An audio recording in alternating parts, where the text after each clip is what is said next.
क्या है वो गुप्त ज्ञान जो परम सत्य यानी हमारे असली स्व का दरवाजा खोल सकता है?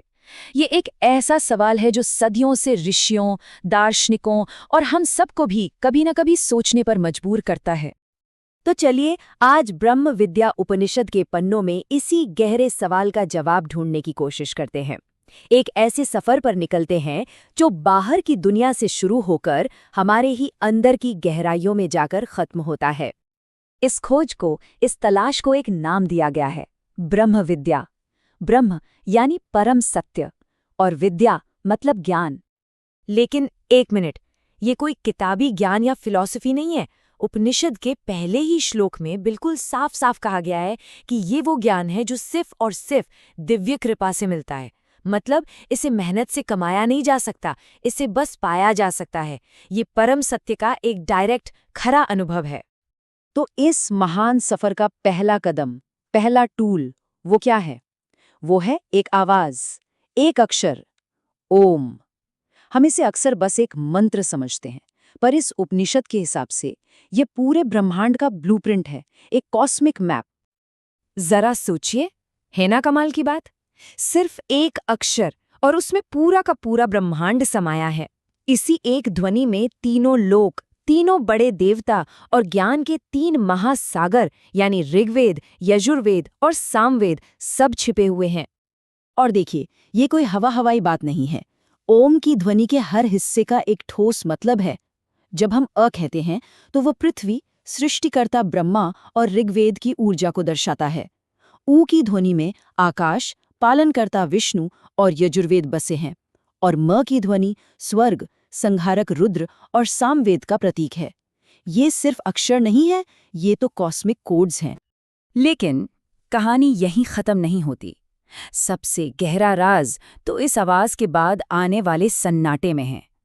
अ, उ, म के बाद जो खामोशी आती है उसे अर्धमात्रा कहा गया है। एक अदृश्य लौ जैसी ऊर्जा जो इशारा करती है उस तरफ जो इस पूरी बनी बनाई दुनिया से भी परे है। वो खामोशी ही असली मंजिल की तरफ पहला इशारा है। तो ठीक है, ब्रह्मांड का नक्शा तो हमें ओम से मिल गया, पर असली खजाना वो तो अंदर छिपा है। अब ये यात्रा बाहर से अंदर की ओर मुड़ती है और इस अंदरूनी सफर की गाड़ी है हंस विद्या। हंस पक्षी के बारे में कहते हैं ना कि वो दूध और पानी को अलग कर सकता है। बस ये विद्या भी सच और भ्रम को वैसे ही अलग करती है। और इसका आधार क्या है? हमारी अपनी सांस। हर आती जाती सांस अनजाने में एक मंत्र जप रही है, सोहम सोहम, जिसका मतलब है मैं वो हूँ। ये ध्वनि हमें हर पल याद दिलाती है कि हम और वो परम सत्य असल में एक ही हैं। तो ये साधना होती कैसे है?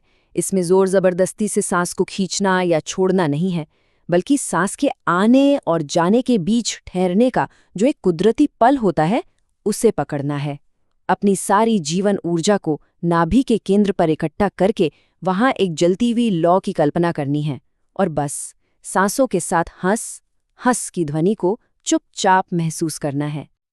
अब ये सुनने में शायद आसान लगे, लेकिन मन की गहराइयों में अकेले उतरना खतरनाक भी हो सकता है। इसीलिए उपनिषद इस बात पर जोर देता है, गुरु ही साक्षात हरि है।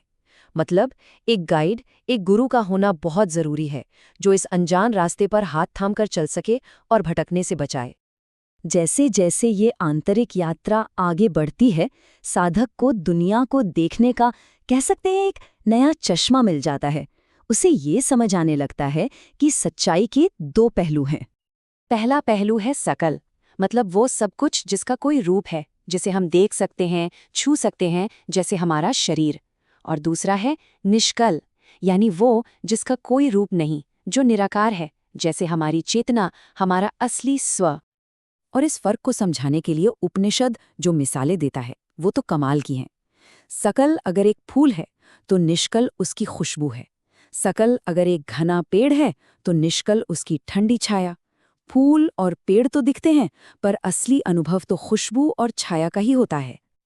और यहीं पर सबसे जरूरी बात सामने आती है। ये दुनिया, ये शरीर, ये सब सकल हैं। ये मंजिल नहीं है, ये तो मंजिल तक पहुंचने का जरिया है, एक साधन।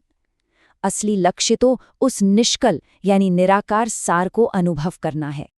और फिर जब साधक इस नजरिए को पूरी तरह से अपना लेता है, तब आता है वो पल, यात्रा का क्लाइमैक्स, जब खोजने वाला और जिसे खोजा जा रहा था दोनों एक हो जाते हैं। अचानक जैसे सारे पर्दे हट जाते हैं और अंदर से एक आवाज गूंजती है, मैं ये शरीर नहीं हूं, मेरा कोई रूप नहीं, मैं इंद्रियों से परे हूं, मेरा न जन्म होता है और न ही मैं कभी बदलता हूं। वो आवाज कहती है, मैं कोई चीज नहीं, मैं तो शुद्ध चेतना हूँ, वो रोशनी जो सूरज और चांद को भी रोशन करती है। मैं आनंद का सोता हूँ जो खुद से ही रोशन है। मेरा कोई और छोर नहीं, न शुरुआत, न मध्य, न अंत। जैसे आकाश को कोई बांट नहीं सकता, वैसे ही मुझे भी कोई तोड़ नहीं सकता। मैं अनंत हूँ। मैं ही वो साक्षी हूँ, वो साइलेंट विटनेस जो हर प्राणी के हृदय में बैठा सब कुछ देख रहा है। मैं ही वो खामोश मौजूदगी हूँ जो सबके भीतर है। तो इस पूरी यात्रा का नतीजा क्या निकला? बस एक एहसास, एक जबरदस्त एहसास कि मंजिल तो कहीं बाहर थी ही नहीं। जिसे इतनी शिद्दत से खोजा जा रहा था, वो तो हमेशा से अंदर ही था। साधक ही अपनी मंजिल था। ब्रह्म विद्या उपनिषद तो एक रास्ता दिखाता है, परम स्व तक पहुंचने का। पर सवाल ये उठता है कि हमारी अपनी वो कौन सी यात्रा होगी जो हमें खुद से मिलाएगी।